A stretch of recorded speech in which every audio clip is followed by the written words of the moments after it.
What is up, my Shadowverse soldiers, and welcome back to another Shadowverse Evolved video.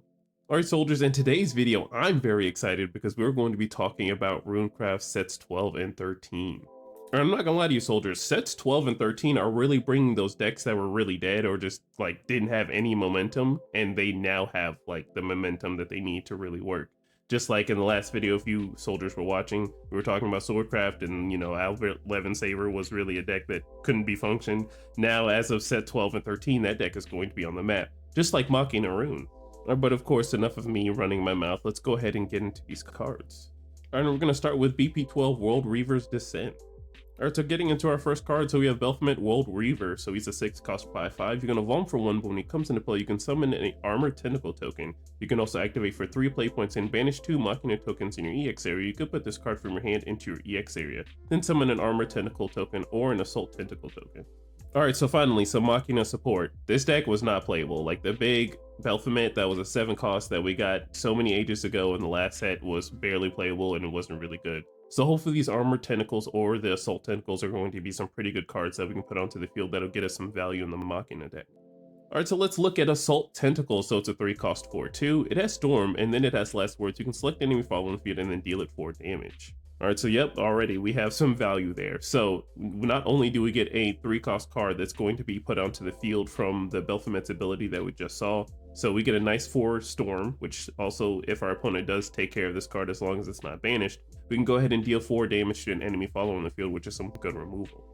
Alright, and then we also have Armored Tentacle, so it's a 3 cost 2/4, and it has Ward, and then Last Word to give your leader +4 defense. Alright, so we have the options of either being aggressive or very defensive, so whatever the situation provides for us, so we really like that. But before I make any more final comments, let's look at the Baphomet Evolve. So he turns into a 6/6, but on Evolve you discard a Machina card and you can summon an Assault Tentacle token. You can also activate for 2 play points to banish a Machina token in your EX area, and then you can summon an Assault Tentacle token. Alright, so yes, this Baphomet is way in upgrades better. So naturally on the 6 cost when you do play it, you can go ahead and get the Armored Tentacle token out. You do get to evolve and discard a Machina card to get an Assault Tentacle token, and also if you have the extra play points to go ahead and commit into this card, you can banish the Machina token in your EX area to summon another Assault token onto the field. And I'm not gonna lie to you, that's like 8 storm damage in 1 turn, so of course that's probably gonna be on like turn 8 when you're able to do all of this, but most definitely that's a lot of storm damage in 1 turn for the Machina deck. Alrighty, next up we have Daria Infinity Witch, so she's a 3 cost 3/3. When she comes into play, you look at the top 3 cards of your deck, and from among them you may reveal a mage follower and a mage spell and add them to your hand. Put the rest of the bottom of your deck in any order. You can also activate to engage this card, and you may put a Runecraft spell from your hand into your EX area. It costs 3 less to play this turn, and then you can activate only if there are at least 5 mage followers in your cemetery. Alright, so yes, finally we have some mage card support. So I think this is going to be put nicely in the Wasteland deck, or at least Vincent Mage, just because you're able to look at the top 3 and can get a mage follower that could also be Vincent or a mage spell. Once, in Runecraft, there's like a whole bunch of all those things. And then being able to engage this card, and then, as long as you have the 5 different mage followers, or at least 5 mage followers, which, you're going to be having those sort of like different cost cards in your cemetery. So it's a lot to function, of course, when playing the Vincent deck. But of course, I think this will be a nice addition to the deck, or if it goes in anything else, then let me know in the comments below. But yeah, just to stop on this card real quick, I absolutely love all arts of Daria when she was a 6 cost and she was able to do what she did naturally by pitching her whole hand and then putting the top 5 cards into your EX area. I absolutely love that ability. So if this is a card that goes in that sort of deck, I'm not sure, but if it goes in that sort of deck, I'd be very excited to have like a full Daria deck. Alright, next up we have Regalor Steel Chimera, so it's a 14 cost 6/6, and you can play this card for X less. X equals the number of cards in your cemetery with different costs. You can also evolve this follower for 1, and then this follower has Ward. Alright, so this card screams Vincent because it's a unique cost card, and being able to deal X damage for those unique X cards in your cemetery for however the deck works. But this card just being a potential 2 cost, 6/6 is something that might be of value. Of course, it having Ward, you can be on the back end with it too. And then figuring out what this evolve does might make you more aggressive. Alright, so then we have the Chimera Evolve, so it turns into a 7/7 and it still has Ward, but on Evolve you select the enemy follower on the field and return it to its owner's hand, and then you summon an Assembly Droid token and give it +X+X. X is equal to the selected follower's cost. Alright, so soldiers, I am now just paying attention to the fact that this card is a Machina card. So it summons out an assembly droid. So imagine removing an Israfil off the field and you get a 9/9 assembly droid that is just sitting there. And you're, of course, in the late game when you do get to play this Steel Chimera, you're probably going to, your opponent's definitely going to have the hard removal for it. But if they don't, that's a big assembly droid swinging for some big damage next turn. Alrighty, next up we have Melvi, Princess Witch. So she's a 1-cost 1/1. She has Rush, but when she comes into play, fanfare, if there are at least 5 mage followers in your cemetery, you can give this follower +4 attack. But she also has another fanfare. If you have Spell Chain 5, you can give this follower +4 defense as well. Alright, so a nice little beautiful art mage, which is a 1-cost that can turn into a 5/5 if you have Spell Chain 5, and then at least having the 5 mage followers. So it seems like it's going either one or the other.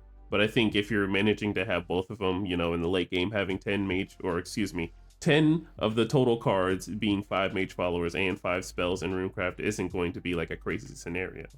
Alrighty, next up we have Sorcery and Solidarity. So it's a 3-cost spell. So if there are at least 5 Machina cards in your cemetery, you can search your deck for a Machina follower that costs 3 or less and a Runecraft spell that costs 1, and put the follower onto your field and the spell into your EX area. Alright, so this is going to be the card that helps out Machina. So we naturally need Tetra, and we definitely need the Delta Cannon. So this go ahead and gets our engine started. Or if we already have the Tetra and the Delta Cannon already into the cemetery, then we can get another one out. And then when you play the Tetra, you can go ahead and proc the ability for the Delta Cannon to go ahead and put an extra Delta Cannon into your EX area. Alrighty, next up we have Chaos Wielder. So it's a 2-cost 1/2. You can evolve it for 1, but when it comes into play, if you have Spell Chain 5, you can recover 2 play points. Alright, so some nice spell chain support. You get a 2-cost follower for free essentially as long as you have 5 spells into your cemetery. Alright, and then looking at Chaos Wielder Evolve, so it turns into a 2/3, but on Evolve you select enemy follower in the field and then deal it 2 damage, and if there are at least 5 mage followers in your cemetery, you can draw a card. Alright, so it looks like that mage deck is going to check if you have at least 5 mage followers in cemetery and 5 spells, so you can get the full effects of both of these cards, or at least, the full effects of one card. So on the Spell Chain 5, having the 5 spells is going to make this card free, but on the 1 play point that you're going to use to evolve, you can make sure you can deal 2 damage to something, and then drawing a card if you have 5 mage followers. Alright, next up we have Rebel Against Fate. So it's a 7-cost spell. So banish this card. Each player shuffles their hand and cemetery into their deck and draws 5 cards. This turn, the next card you play costs 7 less. Alright, so this card is straight RNG, and making your opponent shuffle everything that they've done and back into their deck for you both to just draw 5 cards and you kind of just resetted everything is absolutely insane. And you do get another free card, which is pretty cool. You're not going to recover all your play points, unfortunately, but the next card that you are going to play is going to cost 7 less. So, hopefully you have some big costing cards by that turn 7 when you do play this card to have something, get some real value out of that turn. But yeah, this definitely feels like a whole reset to everything. Alright, and then we have Arcane Item Swap. So it's a 7-cost amulet. So whenever you play a Runecraft spell, you can select enemy leader or enemy follower in the field and then deal it 2 damage. But when it comes into play fanfare, if there are no followers in your cemetery, you can recover 6 play points. Alright, so I might have just stuck my foot in my mouth here. So it looks like this is going to be another key piece to the mage deck. So the next card being costing 7 less, you can go ahead and play this card. You're not going to have any followers in your cemetery, so you can go ahead and recover 6 play points and have the loss of 1 play point. But whenever you do a Runecraft spell, you can select the enemy leader or enemy follower in the field and then deal it 2 damage. And I just realized that the Rebel Against Fate didn't clear the board. So it just gets rid of you and your opponent's hand and then their cemeteries, and then you're able to play this card like Item Shop. Hopefully if you do get to draw it. I'm hoping you get to draw a card like this. So being able to draw this card and then playing it for free gets you those 6 play points back, so you can keep doing spells and stuff like that to either, draw more cards and get some more value in some way, shape, or form. And you can be pinging the enemy leader for like 2 constantly. Alright, next up we have Giga Hand Golem. So it's a 2-cost 3/2. You can evolve this follower for 5, but when it comes into play fanfare, you can summon a magic sediment token. You can also activate to Earthright to select another golem follower on your field and give it +1/+1. You can activate only once per turn. Alright, so you gotta love the golem support. So of course golems are going to be Earthright, the claymation and everything, that's how it works. So if you're running a full golem deck, then each card with golem on it just gets support. And of course if you're running Ancient Alchemist, this card is going to cost 1 less, and of course all my Runecrafters that do watch these videos are definitely cooking with this new Golem deck, because it's every time they print a Golem card, it's going to become playable. Like, you just are definitely going to see the future where someone's going to be playing the deck. But of course, we are looking forward to that one card that we are going to be getting that's going to be a Golem follower that has Storm. Alright, so then we have the Golem Evolve. So it turns into a 6/5, but on Evolve you summon a Guard Form Golem token and a Strike Form Golem token. You can also still activate for Earthright to select another golem follower on your field and give it +2/+2 this time. You can activate only once per turn. Alright, so for a total of 7 play points, we get a big giant 6/5 on the field, which we can swing into a follower, but we also get a guard from golem and a strike from golem, and if our opponent is going to be playing very aggressive next turn, we can give the +2/+2 to either the guard from golem, or if we need some more removal, we can give the +2/+2 to the strike from golem, as long as we still have the stack in play. Alrighty, and the next up we have Device Diviner, so she's a 2-cost 2/3, and once per turn when you play a Machina card, you can give your leader +1 defense. But when she comes into play, you put an Assembly Droid token or a Repair Mode token into your EX area. Alright, so I believe the Machina cards, most of the 2-cost were already pretty alright, but just getting more Machina support in the early game is just going to be very important. And healing is just going to be absolutely amazing because those Assembly Droids and Repair cards are going to be Machina cards. Alright, next up we have Mecha Buck Sorcerer, so he's a 2-cost 2/3, and when he comes into play you can discard a Machina card and then draw a card, and then put an Assembly Droid token or a Repair Mode token into your EX area. And if there are at least 5 Machina cards into your EX area, you can recover 1 play point. Alright, so this is not bad, so you're going to be filling up the EX area pretty quickly in this deck, just because most of the cards that we are going to be playing are going to be putting those Machina cards into the EX area, and then cards like Delta Cannon that put themselves from the cemetery into the EX area is really going to help out cards like Mecha Buck Sorcerer. Alrighty, next up we have Chain Lightning, so it's a 3-cost spell, so at the start of your end phase, if this card is in your EX area, put it into its owner's cemetery. But you can spend 3 to deal 4 damage to each enemy leader, and if there are at least 2 mage followers on your field, you can put this card into your EX area. Alright, so this card absolutely screams the Arcane Item Shop combo, just because you're going to be dealing 4 damage to the enemy leader, and then with the Arcane Item Shop, you're going to be dealing that extra 2. And of course, you're probably not going to have the 2 mage followers on field, but you know, who knows, you might. And then putting that card back into your EX area, and then you can do it again, potentially. Alrighty, and lastly we have Mystic Absorption, so it's a 2-cost spell, so you can select enemy follower in the field and then deal it 4 damage, and if there are at least 2 mage followers on your field, you can give your leader +2 defense. Alright, so some more support for the mage deck. So most of the time it says, hey, do you have 3 mage followers, do you have 2 mage followers? So I'm liking that you need to have a requirement of at least 2 mage followers, so hopefully these mage followers that we do get for this mage deck are going to be really cheap. But also just being able to deal 4 damage for 2 play points is very good for rune cards. Alrighty, and then we have our U for set 12, and it's Daria Infinity Witch. So I absolutely love the alt arts for Daria just because she's absolutely amazing and beautiful, and I know the card foiling on this card is going to look absolutely amazing.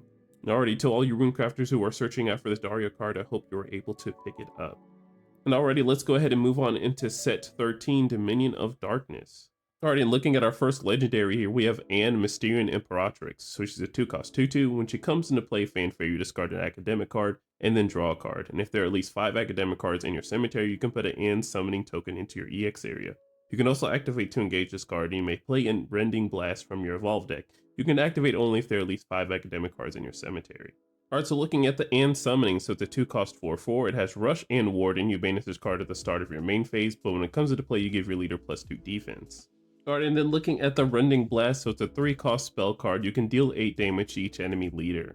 Alright, so the Anne's going to have a multitude of abilities, so we're not going to really be using every single Evolve card in our academic deck, but if we need cards like Anne, which of course in the academic deck we're going to be searching through our deck a lot for a whole bunch of academic cards, or we're going to be doing a lot of things to be, you know, filtering out as many cards as we need to get those academic cards we actually need. But the fact that we got some good support here, because not only do we have a nice token card that has some good, you know, removal with some solid defense, and then we have this spell card for the late game for only 2 play points essentially, to go ahead and engaging the Anne Imperatrix to go ahead and playing this from the Evolve deck to deal 8 damage to the enemy leader for 2 play points. Alrighty, next up we have Geo Sparkling Prism. So he's a 3-cost 3/3, and you go to evolve him for 4, and at the start of your end phase, if you played a mage follower and a mage spell this turn, you can put a spell counter on this card in your EX area. You can also activate for 0 play points to put this card from your hand into your EX area, and if there are at least 5 mage followers and 5 spells in your cemetery, you can put a spell counter on this card in your EX area. Alright, it seems like this is going to be another card for this mage deck, so as long as you have those 5 mage followers and 5 spells, you can put this card into your EX area, and if you manage to both play a mage follower and mage spell, which, you know, isn't going to be too crazy in the Runecraft deck, come on, you can go ahead and put multiple spell counters into this card, just so it can accumulate some value over the time of the game. Alright, so we're looking at Geos Evolve, so it turns into a 5/5, but on Evolve you select up to X differently named mage spells that cost 3 or less in your cemetery and put them into your EX area. They cost 3 or less to play this turn. X equals the amount of spell counters on this card. Then remove all spell counters on this card. Alright, so naturally how this card is going to work, you're going to put this into the EX area, it's going to accumulate spell counters, so you're going to want to get a total of 5. If you can manage to get 5 different 3 or less spells into your EX area to play them for free, that's going to be humongous for a turn. And yeah, that's just the best case scenario, but you're at least going to be doing 2 if you play this card correctly.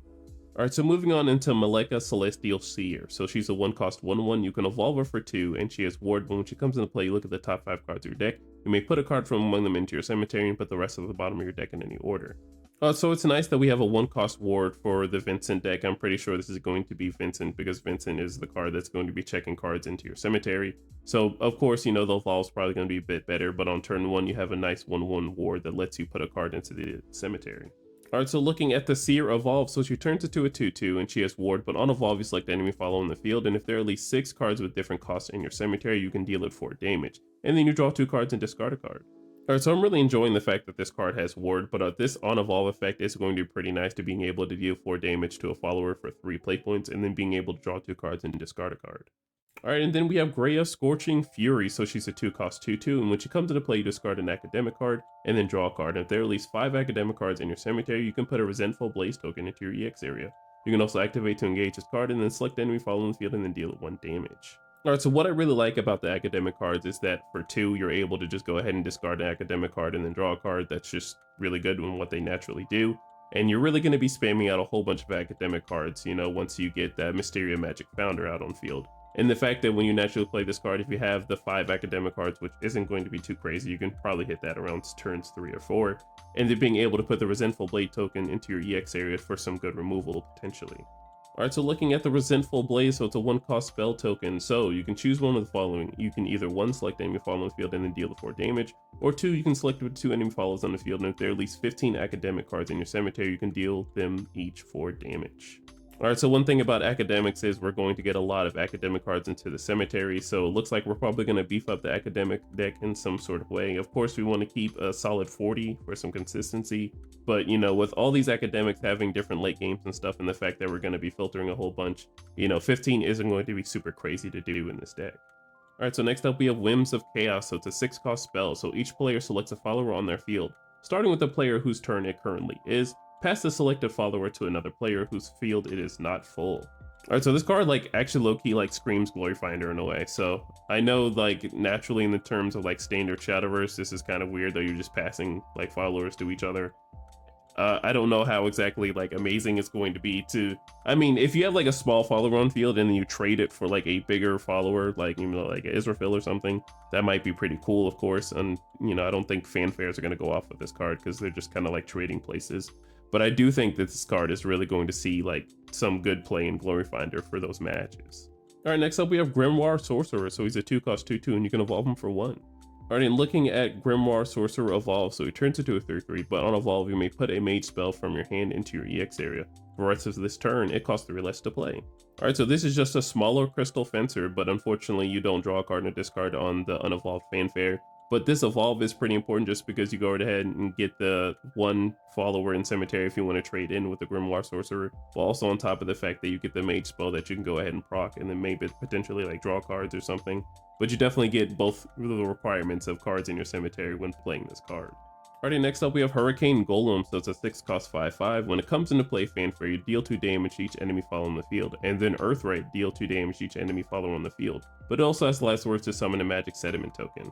Alright, so if you do manage to cheat this card out, but if you naturally do play it, you can go ahead and deal 2 damage to the entire board, and then if you have the Earthright, so if you have the stack, you can go ahead and consume that to deal a total of 4 to the entire board, while also having this follower if it's removed off of, you know, just naturally of things, off of abilities, or just removed at all. As long as it's not banished, you know, you can get that magic sediment token on your field. Alrighty, next we have Riven Earth, so it's a 1-cost spell, so you can select the enemy follower on the field and deal it 2 damage. And if there are at least 2 mage followers on your field, you can deal it 4 damage instead, and then deal 1 damage to its leader. Alright, so some good spell cards for the mage deck. So being able to have just 2 damage in 1, you know, you can also have the Angelic Snipe or any of the Runecraft spells that just deal 2 damage in quick timing just because they're most likely all mage cards. And just being able to deal 2 damage, and if you have those mage followers on your field, you can deal the 4, and then proc the enemy leader for 1.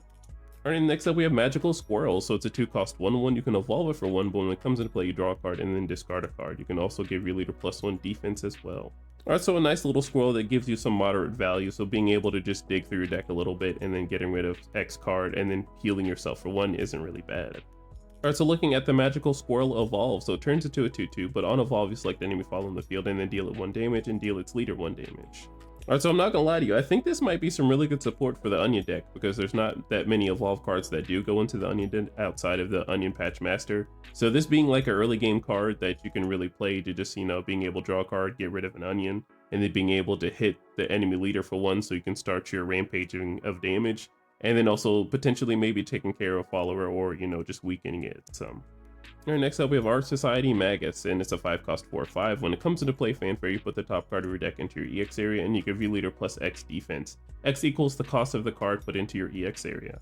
Oh man, I can already think of the jank with Giant Chimera that we just looked at. So, you know, being able to heal for 14 off of 1 turn is going to be like a crazy high to ride off of. Alright, and then next up we have Cat Summoner, so it's a 3-cost 2/2. When it comes into play, select a beast follower that costs 2 or less, or an Arcana form follower that costs 2 or less in your cemetery, and then summon it. Alright, so we have a nice little 3-cost card that's able to go ahead and get the magical squirrel out of the cemetery, and then playing it and being able to draw a card, discard a card, healing yourself 1. Or if you want to play this in other decks, of course, you can probably get an Onion out of the cemetery with this. Alright, next up we have Arcane Duplication, so it's a 2-cost spell, so you can select a card in a cemetery and then banish it, and then search your deck for a card with the same cost of the type, reveal it and add it to your hand, then shuffle your deck. Alright soldier, so I'm not going to lie to you, this is absolutely huge for D-Shift. So your Merlins aren't going to be doing anything into your cemetery once you've already used them. So using a card like this, you can banish the Merlin, go ahead and get another one from your deck added to your hand, and you have another Merlin that you can really use. If you want to use Merlin's ability to do Arcane Duplication again, or just have multiple copies of Arcane Duplication so you can keep looping your Merlins, not really necessarily looping them, just being able to see every Merlin in each game. Alrighty, and then lastly we have Sacrifice, so it's a 2-cost spell card. So this card costs 1 less to play if there are at least 5 chest cards in your cemetery. So you can select the chest follower on your field and destroy it, and then search your deck for a chest follower that costs X and then summon it. X equals the cost of the destroyed follower's cost plus 2. Alright, so this can be the card that really gets out your Mystic King just because you're able to search out your deck for the chest follower that costs X and then X is plus 2. So getting rid of the Queen, she's a 4-cost, and then being able to summon out that giant 6-cost Mystic King is going to be able to summon out all those chest followers. And alrighty soldiers, we have our U for the set 13. We have Geosparkling Prism, and it actually looks pretty good. I'm enjoying how probably beautiful this card is going to look like IRL. I know it's going to be very sparkly with all the diamonds and stuff that we see in the background. So most definitely, if you're going to be in search of this card, I hope you pull it or obtain it. And alrighty soldiers, that is all the cards for sets 12 and 13 for Runecraft. I'm very excited for this set to be released. I'm ready to actually have these Runecraft cards in my hand just because Academics is just one of my favorite decks. And I'm glad that we just got a buff come set 13. So most definitely I'm going to be riding the high of what all these new Anne and Greya cards do for Academics. And also figuring out what this mage deck is going to be once it releases is going to be very fun as well. But alright soldiers, make sure you are safe in whatever you do tonight and safe whatever you do for the rest of the year. Make sure to like, comment, and subscribe, and I will see you in the next one. Bye. Yeah. TRINN. Just to get you away. What I got to do, what I got to do. Just to get you away. What I got to do.